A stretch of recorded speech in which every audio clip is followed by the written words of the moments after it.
Muy buenas tardes con todos. Sean bienvenidos a esta charla que está impartiendo por la Facultad de Ingeniería y Ciencias Aplicadas de la Universidad de las Américas. Si en tiempos normales innovar es una necesidad para cualquier organización que no quiera desaparecer, lo es mucho más en estos tiempos de pandemia. A continuación, unas palabras del doctor Diego Buenaño, decano de la Facultad de Ingeniería y Ciencias Aplicadas de la Universidad de las Américas. Diego, por favor. Buenas tardes con todos. Muchísimas gracias por acompañarnos a esta charla. Eh, Quisiera empezar comentando algunos temas generales que la universidad en general a nivel global, a nivel mundial, ha jugado un papel fundamental en la actual crisis producida por o producto de la COVID-19, especialmente en áreas como la medicina, la biotecnología y todo lo que tiene que ver con el desarrollo tecnológico. Las telecomunicaciones han sido fundamental el aporte que desde las universidades se ha podido hacer. En ese sentido, creemos que es nuestra responsabilidad como academia en contribuir en el diseño de modelos de desarrollo innovadores, sostenibles y justos, que permitan mover a la sociedad hacia estas tecnologías de frontera que conocemos hoy, ¿verdad? Por ejemplo, el IoT, inteligencia artificial, sensores y robótica, cloud computing, big data, realidad virtual, realidad aumentada, realidad mixta. Todas estas tecnologías definitivamente han llegado no solamente como un tema de moda, sino han llegado para quedarse y para irrumpir de manera impresionante en nuestra sociedad. Y creo que en ese sentido nosotros debemos, como academia, debemos estar preparados para poder realizar aportes significativos, no solamente en el ámbito educativo, sino también vincularnos con el sector empresarial, conocer sus necesidades y juntos de la mano trabajar en este sentido para mejorar todas las propuestas en temas tecnológicos. Por eso es que consideramos muy oportuno que como academia generemos estos espacios para escuchar o conocer la voz empresarial y saber cómo es que estas tecnologías están impactando en nuestra región, en nuestro país. En ese sentido, creo que nos encontramos en un momento histórico de la sociedad. Definitivamente creo que la transformación digital ofrece excelentes oportunidades, pero también nos exige de la creación de nuevas habilidades, nuevos recursos. Y desde ese punto de vista, como universidad, tenemos la gran responsabilidad de formar profesionales que se adapten a estas necesidades que está teniendo la sociedad. Así que creo que es muy oportuna esta charla. Les agradezco a todos por estar presente. Muchas gracias, Francisco, por acompañarnos, por darte este tiempo de compartir entre nosotros como academia y a todos los que nos acompañan en esta noche. Muchísimas gracias. Muchas gracias, Diego, por tus palabras. Realmente la innovación, especialmente apalancada por tecnología, necesitará de perfiles profesionales con habilidades digitales. Eso es innegable. Y la demanda de estos conocimientos, como temas como los que mencionaste, ciencia de datos, inteligencia artificial, automatización, ciberseguridad, entre otras, ya es alta y seguirá creciendo tanto a nivel regional como a nivel mundial. Nuestra charla a continuación se trata sobre innovación y tecnología, perspectivas en Latinoamérica. Nos apoyará para esto Francisco Maestre. Él es director de consultoría y tecnología en Opino, Ecuador. Anteriormente fue el director de experiencia de usuario y tecnología en Opino, España, y previamente trabajó en el grupo ICSW, encargado de llevar los e-commerce para los principales medios del grupo Prisa. En sus diversas posiciones ha ayudado a más de 100 organizaciones a diseñar y desarrollar sus soluciones digitales, entre las que se encuentran empresas como Banco Santander, BBVA, Bankia, La Caixa, BGR, Endesa, Naturgy, Repsol, Grupo Catalana Occidente, Sanitas, Daimler Plus, entre otras. Sin más, por favor, demos la bienvenida a Francisco. Marco, Diego, muchísimas gracias a los dos por esta presentación. De verdad, o sea, las palabras que estáis diciendo, pues muchísimas gracias en ese sentido por lo que estáis ahí comentando. Bueno, vamos a...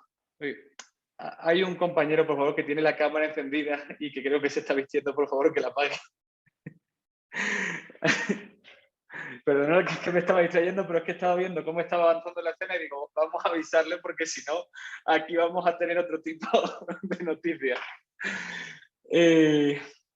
Bueno, entrando ya en la temática de la charla, en innovación y tecnología, perspectivas en Latinoamérica, lo primero que yo aquí diría, y un poquito viendo lo que hemos visto de la parte europea en la que he podido trabajar durante varios años previamente y la parte que estoy viendo aquí en Latinoamérica estos últimos años cuando he trabajado, es que el punto que tenemos principalmente en Latinoamérica es que todavía no invertimos muchísimo en la parte de innovación. O sea, en este sentido, países como Estados Unidos y la mayoría de países de Europa, de la crisis que hubo en 2008 a partir de la caída de Lehman Brothers, toda la crisis financiera que se desarrolló en ese punto, un punto que ahí se aprendió claramente en estos países es que de una crisis grande no se sale con recortes. O sea, es decir, puede ser una solución medianamente interesante en el corto plazo, pero el pensamiento cortoplacista acaba sacrificando tu viabilidad en el medio y en el largo plazo. Entonces, es por eso por lo que si se puede ver un aprendizaje muy claro de la crisis de 2008 que sufrió Europa y Estados Unidos principalmente, es la inversión en innovación. Por eso, a día de hoy, las grandes empresas, los países europeos y Estados Unidos dedican aproximadamente el 2,4% de su PIB o de la inversión que las empresas acaban sacando a la parte de innovación, a la parte de ver cómo adaptar, cómo mejorar el negocio. Mientras que en Latinoamérica tenemos que esa inversión está cerca del 0,8, es decir, no dedicamos, o sea, apenas dedicamos la tercera parte que se dedican en otros países. ¿Por qué? Porque todavía no hemos aprendido, todavía no hemos visto que ese punto vaya a ser tan necesario para asegurar la viabilidad de una empresa en el largo plazo. También es cierto que esto es porque la digitalización que teníamos aquí en el país es una digitalización que no era tan madura como teníamos en otros espacios.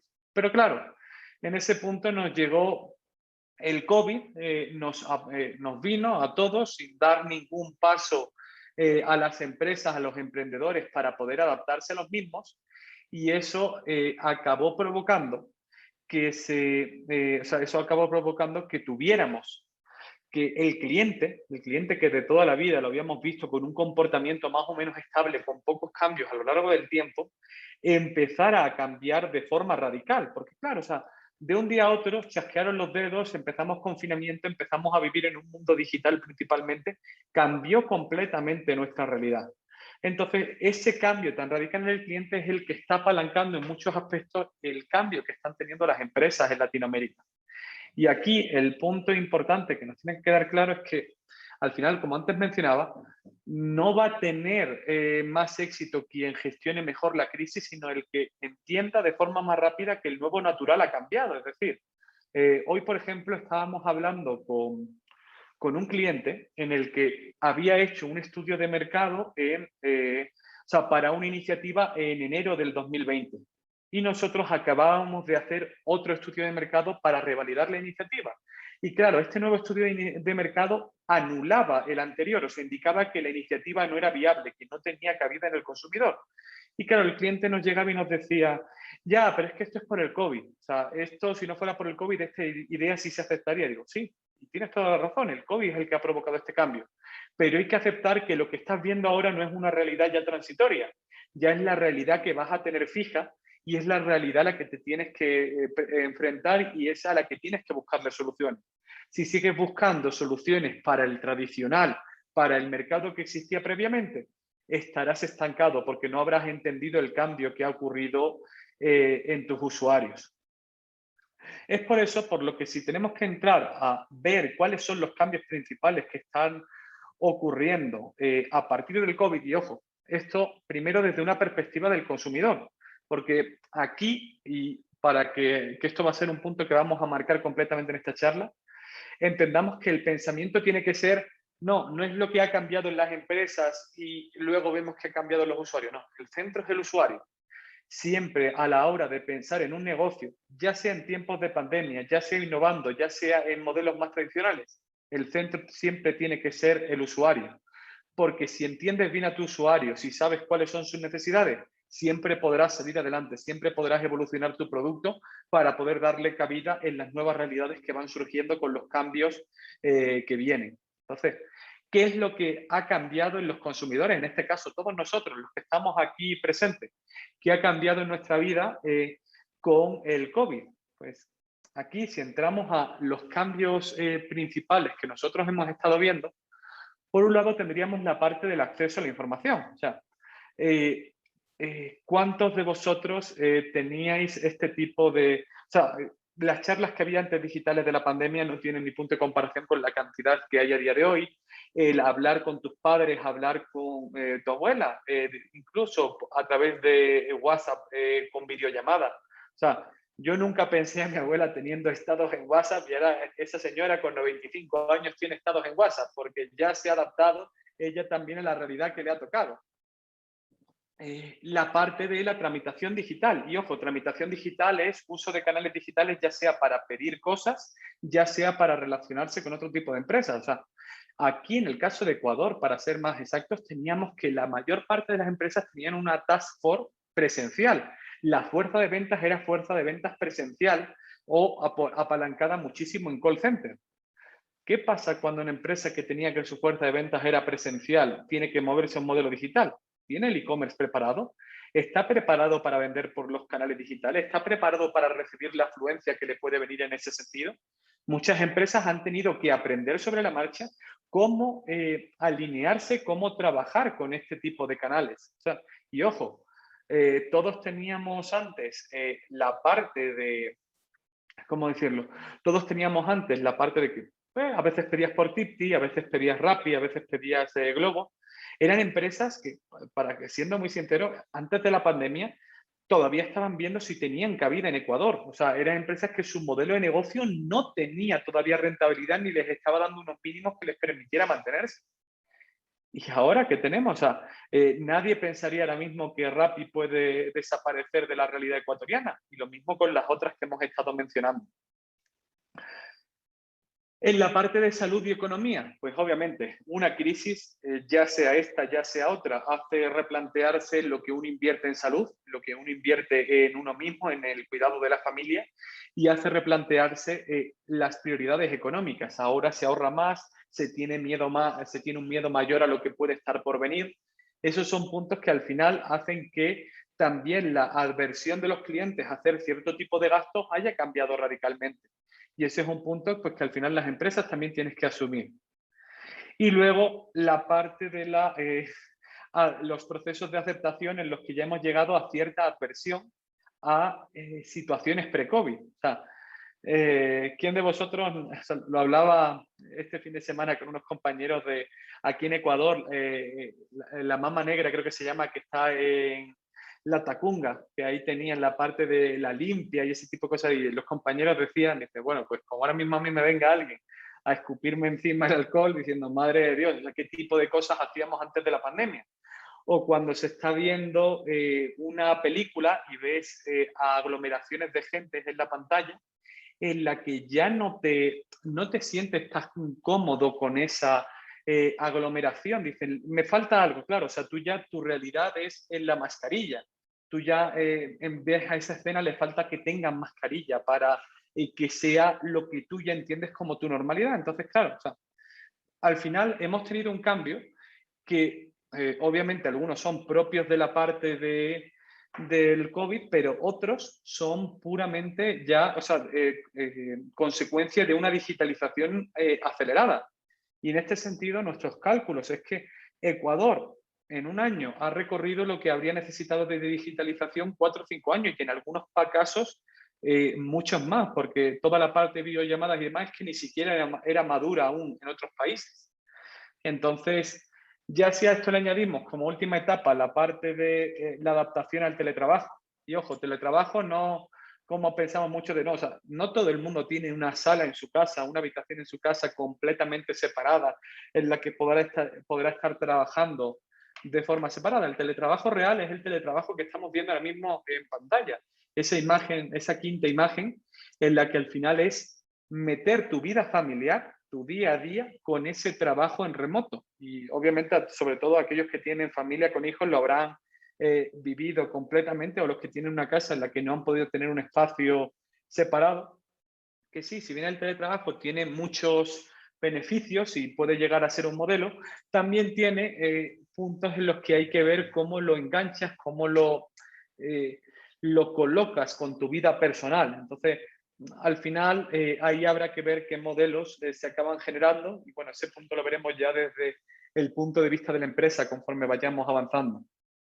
Pero lo que sí nos tiene que quedar claro de esta parte es que nuestra realidad ya no es la que teníamos antes. Ahora, a día de hoy, nuestra realidad es esta. Y ojo, va a seguir siendo durante 2, 3 años hasta que empecemos a modificarla y a llegar seguramente a un punto medio entre lo que teníamos previo a la pandemia y lo que estamos viviendo ahora. Pero ya el regreso a esa situación prepandemia no va a ser un punto. O sea, tardarán años hasta que lleguemos a una normalidad similar en ese sentido, pero la nueva es la que hemos aprendido, la que ya hemos aceptado en estos últimos meses. Si nos vamos al punto de vista de las empresas, no creemos que la situación es muy distinta. O sea, en el caso de las empresas, lo primero que tenemos es que en todas las organizaciones acabó cambiándose quién era el CEO, quién era el Innovation Officer, la persona que marcaba cuál era el ritmo de la innovación y en qué se centraban los esfuerzos. Claro.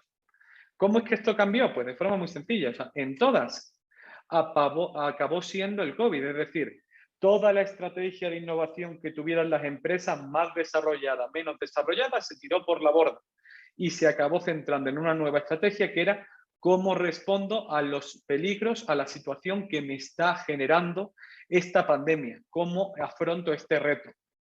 Entonces, ahí es por eso por lo que desde el punto de vista de la consultoría muchas veces lo que decimos, no, o sea, el CEO de las organizaciones, COVID puramente, porque es el que está marcando su agenda, ya no es el comité directivo, ya es el avance de la pandemia. Entonces, aquí un punto que nosotros preguntábamos a muchísimas organizaciones, en esto sobre todo desde la parte de Opina Europa, nosotros hace 6 meses, 7 meses creo que fue aproximadamente, hicimos una evaluación con distintas empresas con las que trabajamos, en la que les estábamos preguntando, oye, ¿qué estáis haciendo con vuestros presupuestos de innovación? Es decir, puede ser que lo estás manteniendo, lo estás reduciendo, lo estás aumentando. O sea, ¿cómo han reaccionado las empresas europeas en este sentido? Y aquí el punto, perdona que tenía ahí un pequeño fallito, el punto principal, porque aquí se me ha ido con ítem, es que la mayor parte de las empresas, para ser exactos el 79%, que o estaban manteniendo el presupuesto o lo habían incrementado. ¿Por qué? Porque ya vienen aprendidas de la vez anterior, es decir, ya habíamos sufrido la anterior crisis y ya sabíamos que de una crisis, y además como esta, que ha modificado tanto el usuario, no se sale si no cambias. Es decir, si crees que tu natural va a seguir siendo el mismo, estamos muertos en ese sentido. Entonces, es por eso por lo que cuando hablamos de la parte de los cambios que ha habido en las organizaciones, nos vamos a centrar en 3 bloques principales. El primero, el COVID ha provocado que todas las tareas pendientes que tenían las organizaciones sobre digitalización y transformación se estén acelerando, ya sea por eficiencia de costos, ya sea porque en el momento en el que te metes en un mundo digital necesitas tenerlo hecho. Sea el motivo que sea, acabas teniendo que la pandemia lo acaba acelerando. La parte de la compatibilidad entre el trabajo presencial y el teletrabajo. O sea, como antes decíamos, antes de la pandemia había un mito que era que el teletrabajo era malo, o sea, estaba penalizado, estaba mal visto. O sea, que tú llegaras y estuvieras teletrabajando en una empresa, oye, no, ¿esto cómo es? O sea, ¿qué estamos haciendo aquí? Claro, pero la pandemia ha servido para hacer entender a muchos que el teletrabajo puede generar en la misma capacidad de eficiencia, la misma productividad, o incluso más por la parte de ahorro de tiempo en ese sentido. Pero igual que lo ha desmitificado de cara a la empresa, también lo ha desmitificado de cara al trabajador. El teletrabajo no es esa panacea, porque estar en casa tiene sus problemas, tiene sus distintas situaciones en el día a día que a todos nos afectan. Entonces, es por eso por lo que al final la realidad que se está instaurando en muchas empresas, y ojo, entendiendo que hay muchas que sí, tienen que volver al 100% en presencial porque su dinámica diaria lo necesita. Otras muchas están llegando a modelos mixtos en los que se permiten 2-3 días de presencial con otros 2-3, o sea, al final Pareto en ese sentido, de teletrabajo, dejando que sean los propios trabajadores los que se vayan organizando mientras que los proyectos, mientras que su carga de trabajo vaya avanzando.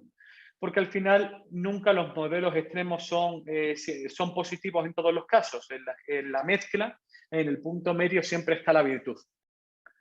Finalmente, tenemos la parte de que aunque muchas empresas primero se centraron en el corto plazo, o sea, al final somos humanos y tendemos a primero apagamos el incendio y luego vemos qué hacemos, ya hay empresas que si bien antes estaban pensando en no hago un plan de negocio más de un quarter vista, ahora ya empiezan a aceptar hacer planes de negocio a un año, año y medio vista, porque ya empiezan a entender que la realidad que está para quedarse. Entonces, eso cambia ya también su percepción de cómo se avanza.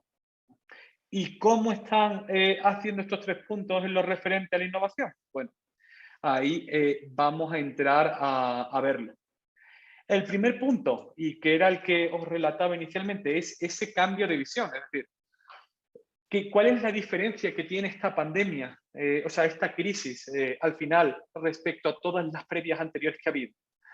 Esta es la única crisis de los tiempos recientes que ha provocado un cambio tan radical, tan extremo en el comportamiento del usuario final, el comportamiento del cliente. Es decir, las crisis económicas, es cierto, afectan a ciertos puntos del comportamiento humano, pero de la manera en la que ha afectado una crisis como esta al comportamiento humano, en los últimos 50, 60 años no hemos tenido algo así ni de cerca. Al final, el cambio tan radical que ha provocado es lo que ha hecho entender a la empresa de, oye, o entiendo a mi cliente o mi plan de negocio, mi modelo está muerto. O sea, donde no entienda cuáles son sus nuevas necesidades, no voy a poder avanzar. Es por eso, por lo que al final el problema que tienen muchas empresas es que cuando se quieren crear un nuevo producto, cuando quieren crear un nuevo servicio, lo primero que se centraban era en el qué. Oye, ¿qué quiero hacer? Luego, ¿cómo voy a hacerlo? Y ya cuando ya tengo el qué y el cómo, empiezo a preguntarme el por qué. Es decir, ¿por qué lo hago? Bueno, porque ¿qué estaré cubriendo del cliente haciendo esto? O sea, no tiene sentido. Es decir, tendré que pensar diciendo, ¿por qué voy a sacar algo nuevo? Ah, vale, mis clientes tienen esta necesidad en concreto. Entonces, partiendo de el saber por qué quiero hacer algo, cuál es el objetivo subyacente, cuál es el pain, el problema que se resuelve, ahí sí puedes empezar a ir hacia el cómo y hacia el qué. Es decir, ¿qué hago en ese punto y cómo lo hago de esa manera? Porque si no lo planteo así, al final lo que acabo es creando soluciones y luego buscando a unicornios, a usuarios que no existen para intentar que la compren. Y aquí un ejemplo muy sencillo, es decir, una persona no quiere comprar un taladro. Una persona lo que quiere es hacer agujeros perfectos, agujeros buenos con los que poder colgar sus cuadros, con los que poder unir sus muebles, con los que poder pues, realizar las manualidades, las bricomanías que le toquen en casa. O sea, nadie quiere comprar un taladro por comprar un taladro. Lo que busca es el objetivo, el pain, el problema que resuelve el mismo. Y ese es el punto que nosotros tenemos que entender. Lo importante es entender la motivación subyacente y no quedarnos en la parte superficial, porque si no, siempre vamos a pecar en este sentido.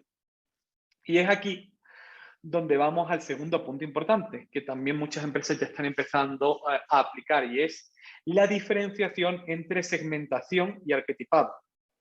Y aquí para entendamos a qué nos referimos cuando hablamos de segmentación y a qué nos referimos cuando hablamos de arquetipado. Actualmente, en la mayor parte de las empresas, cuando se quiere lanzar un nuevo producto, cuando se quiere lanzar un nuevo servicio, lo normal es que uno se dedique a hacer una campaña de marketing, es lo más habitual en este sentido. Claro, ¿cómo hacemos una campaña de marketing? Pues cojo mi base de prospectados de clientes o de, ya sea para cross-sell, ya sea de no clientes para intentar hacer nueva captación, y esa base la segmento diciendo, oye, pues estos que son de alto valor, clientes que tienen una alta entrada de ingresos, le vamos a ofrecer este producto, y estos que tienen una entrada más baja, este otro. O sea, al final, cuando se habla de segmentación, se habla de la clasificación sociodemográfica de los clientes, ya sea por renta, ya sea por zona geográfica, ya sea por nivel de estudios. Al final es la clasificación del cliente mediante parámetros objetivos. ¿Pero en qué se basa el arquetipado? El arquetipado, si bien tiene en cuenta ciertos niveles de la parte de la segmentación sociodemográfica, se basa principalmente en el hecho de que en la conducta del cliente final, porque independientemente de tu nivel socioeconómico, la conducta de dos personas puede ser la misma o puede ser distinta. Es decir, mi mujer y yo estaremos en el mismo nivel socioeconómico, pero no por eso tenemos ni los mismos gustos ni los mismos intereses. De la misma manera, tú puedes tener dos personas que pertenezcan a distinto nivel socioeconómico y acaben teniendo los mismos intereses. Entonces, el planteamiento del arquetipado se parte de la siguiente base, y es que a la hora de pensar un nuevo producto, un nuevo servicio, uno no tiene que pensar en la segmentación sociodemográfica, uno tiene que pensar en la división, en el arquetipado conductual de los clientes, porque entendiendo su comportamiento, entiendes las necesidades y ves qué es lo que puedes llegar a resolver. Para que esto se entienda claro, os pongo aquí un pequeño ejemplo, una pequeña prueba.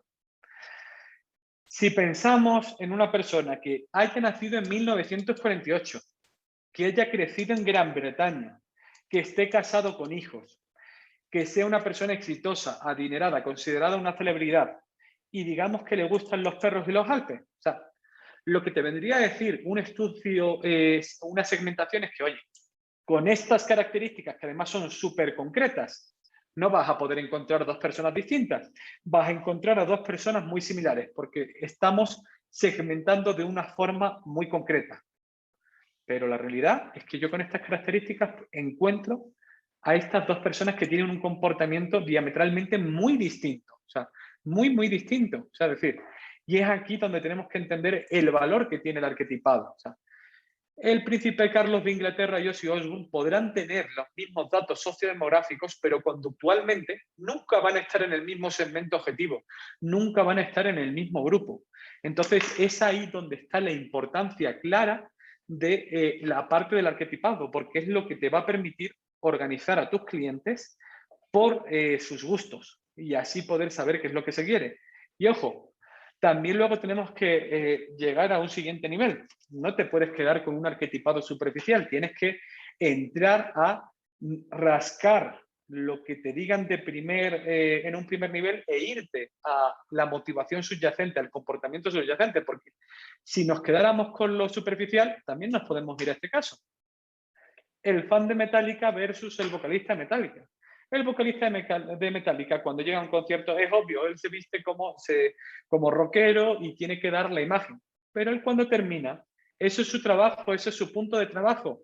Cuando él termina, tiene otro estilo de vida completamente distinto. Nosotros tenemos que buscar este segundo, porque la imagen, la apariencia, no es lo que nos da las verdaderas motivaciones del cliente, es su comportamiento propio, intrínseco en su día a día, el que de verdad tenemos que estar buscando. Porque si no, te quedas con una fachada y eso no es lo que nosotros estamos buscando en el día a día. Cuando hablamos de la parte de operaciones, la parte ya más centrada en buscar la eficiencia, la robotización, aquí es donde tenemos que las empresas, y más con la pandemia, han entrado muchísimo a ver cómo pueden robotizar su operación, su business as usual, con el objetivo de aumentar la eficiencia y reducir la carga operativa. ¿Por qué? Porque tenemos que antes tú tenías unos canales físicos que ahora se han vuelto digitales, y estos canales digitales, si bien tienen una ventaja que ciertamente te habrán provocado ciertos ahorros, también tienen un inconveniente. Has creado un canal digital para una empresa que por dentro suele tener procesos manuales. ¿Podrán los procesos manuales tener el mismo ritmo, el mismo tiempo que necesita el canal digital? Ahí es donde empezamos a flaquear. Es por eso por lo que toda aquella tarea que es automatizable, que es reducible y eficientable, se suele intentar digitalizar mediante procesos de robotización. Y en esta robotización tendremos dos niveles. La parte que sea simplemente automatización, o sea, una robotización simple, pero luego empezaremos a tener ya puntos de una robotización más compleja, en la que entraremos a hablar de la inteligencia artificial, que va a jugar muy de la mano con esa robotización. Tú tendrás bots que sean puramente de ejecución de pasos, o sea, casi una macro que se repite en el mismo orden, pero luego empezarás a tener ciertos niveles de robotización en lo que empezarás a entrar con la parte de ya ciertos niveles de inteligencia artificial o inteligencia artificial más avanzada. Y es aquí donde lo que tenemos que entender es que al ritmo al que está avanzando Amazon, que está avanzando Azure de Microsoft, lo que tú vas a tener es que dentro de 5 años, como máximo, 3, 5 años, no más, tendrás que todas las empresas tendrán a su alcance sistemas para robotizar de forma rápida y sencilla sus acciones más cotidianas, los problemas más simples que tengan en el día a día. Dentro de 7, 10 años es cuando empezarás a tener que ya tareas más rutinarias con cierto mayor nivel de complejidad, empezarás a verlas también ya automatizadas, resueltas en ese sentido.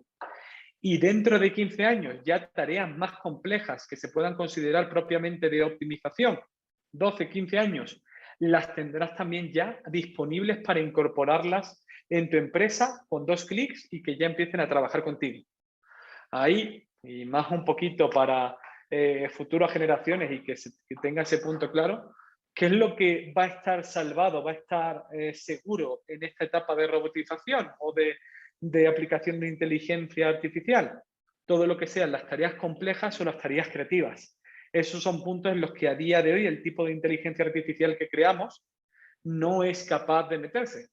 Ojo, algún día acabará llegando, eso al final tenemos que tenerlo claro, pero a día de hoy como seres humanos que somos, nuestro valor principal es la creatividad y la capacidad de razonamiento. Y eso es donde nosotros nos tenemos que centrar, dejando que las partes más repetitivas pues las acaben resolviendo las máquinas en este sentido.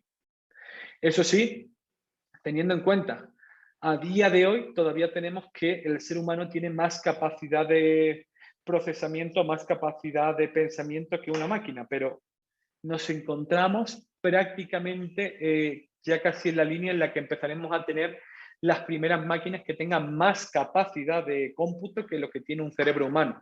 Obviamente no serán las primeras las que empiecen a sacarle partido, pero por eso decía que en un plazo de 12, 15 años tendremos que muchas tareas de optimización ya serán realizadas puramente por máquinas. Y aquí pasamos a toda la parte de LegalTech. Aquí muy importante cuando te vas a canales digitales y tienes que firmar, tienes que terminar de autorizar procedimientos. ¿Cómo hago eso si ya no puedo ir a visitar a mi cliente y hacer que firme? Y unido a que si acabo pudiendo, el cliente va a querer bajar, firmar unos papeles que no saben dónde han estado y coger el bolígrafo, ¿no? O sea, todo lo que podamos digitalizar en este sentido se tiene que hacer. Es por eso por lo que soluciones de firma digital, de reconocimiento biométrico cada vez se implantan más en el país. O sea, y aquí tienes que la Super lo tiene regulado y ya tienes unas cuantas empresas que permiten este tipo de sistemas a las empresas para que lo apliquen con los clientes finales.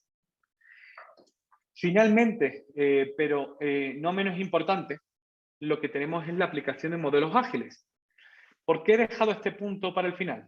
Porque todo lo que es el cambio de visión, la robotización, la inteligencia artificial y la parte de LegalTech son cambios, son proyectos, procesos que se acabarán llevando en las organizaciones, que acabarán teniendo intrínsecamente la necesidad de aplicar modelos ágiles al día a día.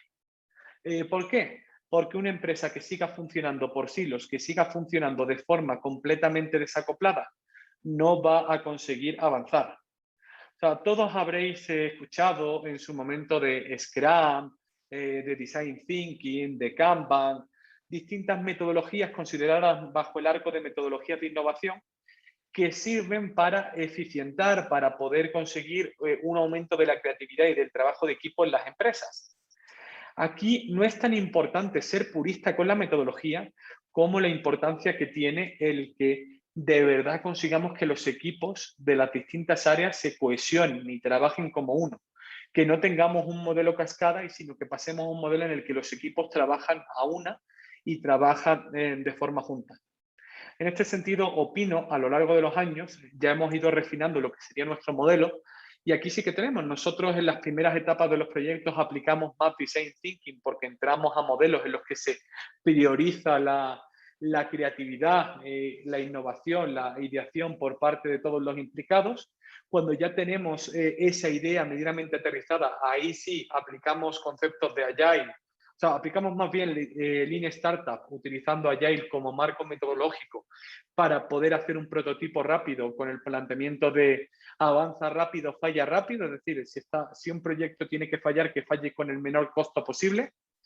Y luego la implementación ágil, el mantenimiento ágil de los cambios que se van realizando para poder hacer buenos proyectos incrementales. Entonces, al final, ¿qué queremos decir con esto? Ninguna metodología es una panacea. Las metodologías son simplemente marcos de trabajo.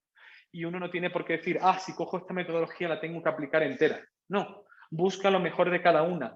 Ve cómo engancharlas, cómo trabajarlas de forma conjunta. Y con eso conseguirás el mejor modelo para tu día a día. Aquí sí quisiera hacer un doble clic en la parte de lo que es Design Thinking. ¿Por qué? Porque Design Thinking es para nosotros la metodología, el marco de trabajo que nos va a permitir asegurar que la visión de Human Centric se fije en cada una de las empresas. Design Thinking es un marco de trabajo que te define tu día a día en las distintas etapas que estamos viendo en pantalla.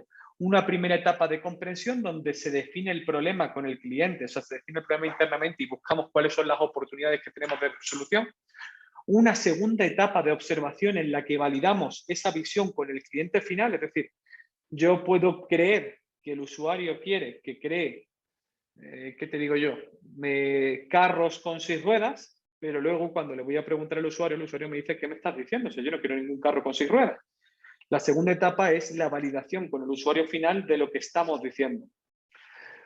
Una tercera fase de definición en donde entramos a esa sintetización de los aprendizajes, esa definición, aterrizaje del problema que se ha visto. Es decir, nosotros pensábamos esto, validamos esto con el cliente, esto es lo que vemos como puntos principales, que esa sintetización nos va a servir como guía para así ya una ideación de ese boceto de la idea, de lo que queremos resolver, de cómo vamos a hacerlo. Aquí ya sí que empezamos a hablar del qué y del cómo, mientras que las 3 fases anteriores eran más ese por qué del que antes hablábamos tan profundamente. Y ahí sí, ya con esa idea bocetada, ya podemos entrar a ese prototipado y testeo de la misma. Que ahí es donde, cuando veíamos el modelo anterior, nosotros en Opinion nunca aplicamos el prototipado y el testeo bajo metodología de Design Thinking, sino que ya lo movemos a un modelo más de Lean Startup porque entendemos que se aplica mejor. ¿Qué queremos? O sea, ¿qué es lo que tenemos que entender en este sentido? Que cuando uno ve el problema, de verdad puede encontrar soluciones. Y ojo, cualquier solución no siempre tiene que ser tecnológica. Aquí lo que importa es la solución, cuanto más sencilla y mejor aplicada, menos problemas. Y aquí os ponemos el caso del Hospital Infantil de Pittsburgh, que tenía que cuando a un niño se le mete en la máquina que estamos viendo, que es una máquina de resonancia que hace mucho ruido, al niño le generaba miedo. ¿Qué implicaba que el niño tuviera miedo al utilizar esta máquina? Implicaba que el niño se movía y la máquina no captaba bien la imagen y se tenía que volver a repetir la prueba, estresando más al niño y provocando más problemas en el día a día de los médicos en este sentido. Entonces, ¿cuál fue qué es lo que se hizo en este proyecto para buscar una buena solución y poder conseguir tranquilizar a los niños? El punto era el ruido, o sea, y el ruido de la máquina no ibas a poder quitarlo, pero lo que tenías que hacer es hacerle entender al niño que ese ruido venía por otro motivo. Y aquí lo que se hizo fue convertir vinilar, o sea, simplemente pegarle un vinilo a la máquina y a la sala para que el niño pensara que la sala era un barco pirata y que los ruidos que estaba escuchando era del barco pirata que estaba surcando los cielos. O sea, claramente cambió para los niños completamente la percepción, consiguiendo que el niño no tuviera miedo y no tuviera problemas de meterse en la máquina. Y así se redució de forma drástica los problemas que estaban teniendo al hacer estas pruebas. Al final, una solución podrá ser más tecnológica, menos tecnológica, pero lo que tiene que tener claro es que tiene que resolver el problema real que tiene el usuario. Aquí lo que tenemos que entender al final es que el mejor futuro que podemos tener es el que nos inventemos. No debemos de dejar que lo acaben desarrollando otros, sino tenemos que ser nosotros los que demos ese paso adelante y veamos cómo nos enfrentamos a este nuevo natural y buscamos las respuestas oportunas. Y hasta aquí lo que es la charla, que esperemos que os haya gustado mucho y que las preguntas que tengáis ahora pues podamos responderlas correctamente. Muchísimas gracias, Francisco. Realmente es un tema que me parece muy pertinente por lo que estamos pasando en este momento por toda Latinoamérica y el mundo en general. Yo creo que me quedo con unas palabras que dijiste al inicio, justamente de que en los países de nuestra región aún falta mucho este tema, pero creo que a la vez también esto se puede convertir en una gran oportunidad para todos, especialmente para profesionales que adquieran todas estas habilidades digitales que serán necesarias para poder hacer que crezca este tema en la región. Hay una pregunta justamente dentro del chat, voy a pasar a leerlas, de Vasily Gualoto. Dice, para el ambiente de desarrollo en Ecuador, ¿ves más oportunidades en el campo de Data Science o en el campo de Machine Learning? Bueno, es que ojo, que ahí no me estás hablando de campos tan completamente distintos. Es más, te diría que un campo tiene que ser la base del otro. Es decir, cuando uno habla de Machine Learning, ahí tenemos que entender un punto. ¿Cuándo yo estoy aplicando Machine Learning o Deep Learning a la data que se tiene? Cuando uno de forma natural no ha sido capaz de encontrar ya más patrones, más segmentación, más características, y lo que está haciendo es, oye, voy a coger a una máquina que buscará patrones ocultos, patrones que no son visibles de forma tan directa. Entonces, al final, tu primer nivel en cualquier empresa es, oye, vamos a centralizar los datos. Vamos a empezar con un modelo más orientado a trabajar con científicos de datos que te creen un data warehouse, que te empiecen a centralizar la información de todas las fuentes y ahí empecemos a evaluarla. E inicialmente esa evaluación será una evaluación manual hecha por los propios científicos de datos. Ellos aplicarán distintas reglas que ya están normadas, que ya están vistas en otros proyectos, y va a haber una gran cantidad de información que se saque de forma directa. O sea, al final, con el conocimiento del negocio, se puede extraer muchísima información de la data que ya se tiene. O sea, aquí me acuerdo de un proyecto que nosotros veíamos en España, que era con Carrefour, que sería similar a aquí lo que es Megamaxi, que Carrefour, examinando la data de los tickets de compra que ellos tenían, acabaron viendo que de lunes a viernes las compras las realizaban principalmente mujeres, mientras que los fines de semana las realizaban hombres. Y los hombres compraban los fines de semana, en la mayor parte de los casos, cuando ellos acudían compraban distintos alimentos, condimentos o accesorios para los bebés, porque al final eran maridos que tenían niños pequeños y tenían pues que comprarle o el biberón o los pañales, distintas necesidades que tuvieran en ese sentido. ¿Qué es lo que hizo Carrefour? Los fines de semana cambiaba la distribución de la tienda y colocaba al lado de los pañales y de la leche de bebé la cerveza y las patatas. El padre llegaba, se compraba lo que le habían encargado y se llevaba la cerveza y las patatas para él, diciendo, bueno, el chupete para el niño y el chupete para mí. Y nos quedamos todos contentos en ese sentido. Entonces, eso se necesitó temas de Machine Learning o Data Discovery para conseguirlo, no, fue una analítica, porque ya esos primeros niveles de analítica te sacaron información muy útil. Es obvio que luego se sacaron otro tipo de patrones cuando ya se profundizó más con métodos automatizados de Machine Learning, pero siempre iríamos con este orden. Muchas gracias, Francisco.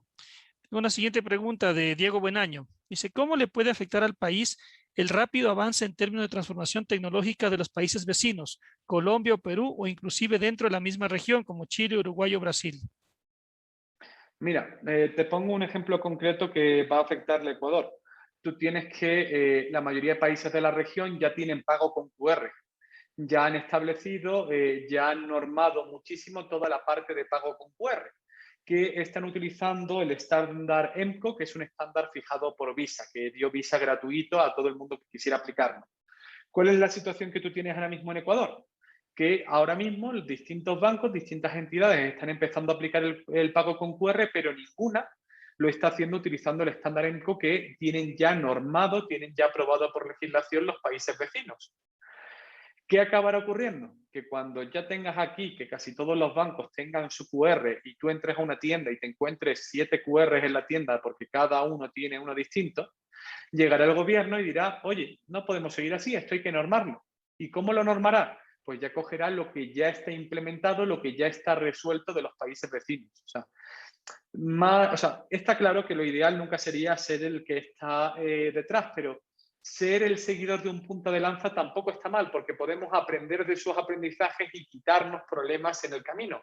Podemos ver cómo se avanza en la digitalización e incluso saltarnos etapas en la misma, aprendiendo de los errores de los vecinos, ya sean locales o sean vecinos más lejanos en este sentido. Muchas gracias, Francisco. Tenemos una tercera pregunta de Ángel Jaramillo.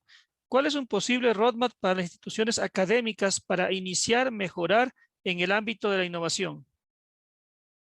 Uy, esa pregunta es curiosa, pero aquí tenemos a Marco y a Diego, que ellos también seguro que en el día a día lo trabajan muchísimo. Mira, aquí el punto, y ojo, creo que aquí las universidades es un punto que tienen muy bien trabajado, es que no es tanto el trabajo propiamente en innovación, sino en asegurar que los estudiantes tienen las herramientas necesarias para poder adaptarse al mercado al que van a salir. O sea, una universidad lo que apoya, y más con este tipo de charlas y con este tipo de trabajos, es, oye, el día que tú salgas de aquí, no tengas miedo al mundo al que estás saliendo, porque estás preparado con las herramientas suficientes para poder enfrentarte a él. O sea, está claro que se aprenderán nuevas cosas, verás puntos muy distintos, pero lo que te tiene que dar la universidad siempre es la capacidad para poder seguir aprendiendo, para no quedarte nunca parado en lo que aprendiste previo, sino seguir con esa inquietud continua. Entonces,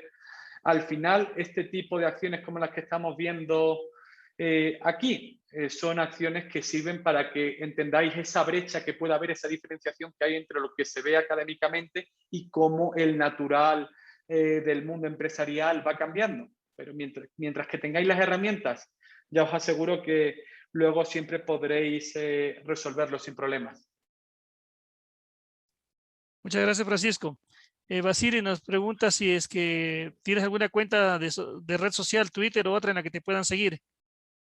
Ay, bueno, ahí tenemos nuestra cuenta de Opino Ecuador, que nos pueden seguir tanto por LinkedIn como por Instagram. Ahí nos encuentran sin ningún tipo de problema. Y ahí vamos colocando los avances, las cosas que vamos haciendo y también las investigaciones que hacemos aquí de Ecuador y cómo está cambiando el país poco a poco. Muchas gracias. Kevin Delgado pregunta, ¿qué tal le parece la idea de implementar beacons como tecnología de pago, que a la vez tiene la idea de mostrar contenido por proximidad? Chus, esa es una idea graciosa que aquí el caso más cercano que tenemos que lo haya aplicado lo tienes en Disney World. Disney tuvo un concepto que, si bien es muy bueno, también es un concepto un poquito, ¿cómo decirlo? No arriesgado, sino para mí luego acabarás teniendo un padre cabreado. Os cuento qué es lo que hacen. A los niños, cuando entras en Disney World, se le da una pulsera que no recuerdo ahora mismo si va con tecnología similar a Beacon o va con NFC, pero para el caso vamos a tenerlo similar, para que el niño, si tú lo dejas suelto por el parque que les vaya moviéndose, el niño puede acercarse a una tienda y consumir, ya sea comida, ya sea coger juguetes y sacarlos de la tienda, y automáticamente se les va generando una cuenta de cobro, para que cuando vayan a salir el padre del parque le dicen, oye, espérese usted un momento, su hijo se tomó 2 Coca-Cola, se cogió estos 2 juguetes de aquí, este es el precio que tiene que pagar. Claro, maravilloso, bonito, has conseguido la experiencia de pago cero en el que no tenías que acercarte nada, luego veremos a ver la cara del padre cuando se encuentre ese punto. O sea, creo que la parte de, ya no en la parte de Beacon propia, en el caso de los medios de pago, sino el cambio de medios de pago que sustituye la tarjeta tradicional, es un punto que está por llegar. O sea, ya sea incluirlo dentro de tu dispositivo móvil, ya sea incluirlo dentro de tu reloj. O sea, creo que el formato propio de la tarjeta, cuando tú tengas aquí que Google Pay, Apple Pay entren en el país, no vas a estar cargando tu billetera con todas las tarjetas a día de hoy. Tendrás una o dos por si acaso tu teléfono se te queda sin batería, pero la mayor parte las vas a llevar ya de forma digital para evitarte tenerlas encima. Y no tendrá por qué ser Beacon, pero bueno, lo dicho, ya sí que creo que acabaremos teniendo métodos de pago alternativos en esa línea. La otra parte, la de la publicidad por proximidad, ahí el punto lo vas a tener dentro de 2 años cuando termine el periodo transitorio de la ley de protección de datos. Porque hasta que tú no tienes esa ley, es cierto, yo puedo iniciar una conversación con un desconocido, con un beacon, diciéndole, entre en esta tienda. Pero cuando entre la ley de protección de datos, yo no puedo iniciar una conversación con nadie en su dispositivo móvil sin que él me haya dado permiso previamente. Tiene que haber una aplicación, tiene que haber otro camino de por medio en el que yo ya haya aceptado unos términos y condiciones que permita eso. Entonces, ¿qué es lo que acabarás teniendo en ese caso? Acabarás teniendo publicidad georreferenciada que te la ofrecerán los bancos, que te la ofrecerán otro tipo de entidades dentro de su aplicación donde tú sí habrás aceptado esos términos y condiciones y harán más engagement entre los bancos y los comercios para utilizar como canal su aplicación, porque ellos ya no podrán hacerlo de forma tan directa. Y ojo, que también ahí los bancos serán reticentes, porque recordemos que ya no solamente es que tú no puedes iniciar de forma directa, sino que además tú tienes el derecho de decirle a un banco, a mí sí me vas a enviar las notificaciones de mis consumos y demás porque quiero, pero yo no quiero ninguna comunicación comercial de un tercero, ni tuya tampoco. Entonces, el banco y las otras entidades serán mucho más cuidadosas de ver qué tipo de comunicaciones mandan y en qué momento las mandan, porque donde a día de hoy estoy seguro que todos vosotros recibís 20, 30 correos al mes de las entidades bancarias vuestras, eso ya no va a ocurrir a futuro cuando vean que no, al quinto correo que mandaron este mes se dio de baja de las comunicaciones el 50% de la base.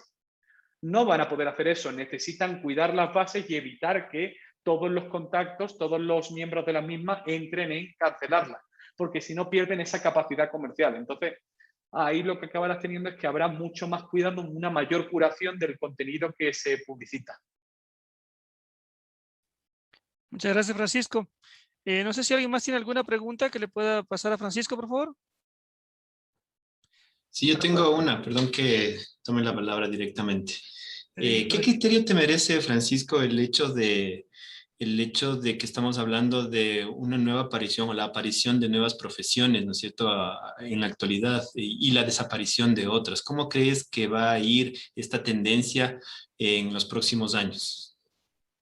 Mira, o sea, es decir, es que este punto, si bien es cierto que ahora quizá lo estemos notando más, en el fondo, si nos damos cuenta, esto viene desde la primera revolución industrial. O sea, en el momento en el que tú empiezas a incorporar tecnología, empiezas a cambiar a que ciertas profesiones ya no solo desaparezcan, sino que se reduzcan en muchos casos. O sea, os pongo un ejemplo muy... un ejemplo que nosotros marcamos mucho, explicamos mucho en nuestras charlas, que es el caso de Nintendo. O sea, ¿cuándo creéis que nació la empresa Nintendo? La empresa Nintendo nace a finales de 1800. Una empresa de videojuegos naciendo a finales de 1800. O sea, Nintendo era una empresa de naipes pintados a mano, que cuando vio la primera revolución industrial dijo, mi modelo no va a seguir viviendo a futuro, y se reinventó y empezó a naipes de juegos, se alió con Disney, con otras empresas y empezó a sacar cartas de juegos. De ahí fue metiendo la digitalización y se fue cambiando. ¿Qué es lo que quiero decir con este caso? Que tienes profesiones que se van a ir desapareciendo con el tiempo y que se van a ir convirtiendo en otras. Realmente el miedo no es que haya cambio de que una profesión pierda volumen y otra lo gane.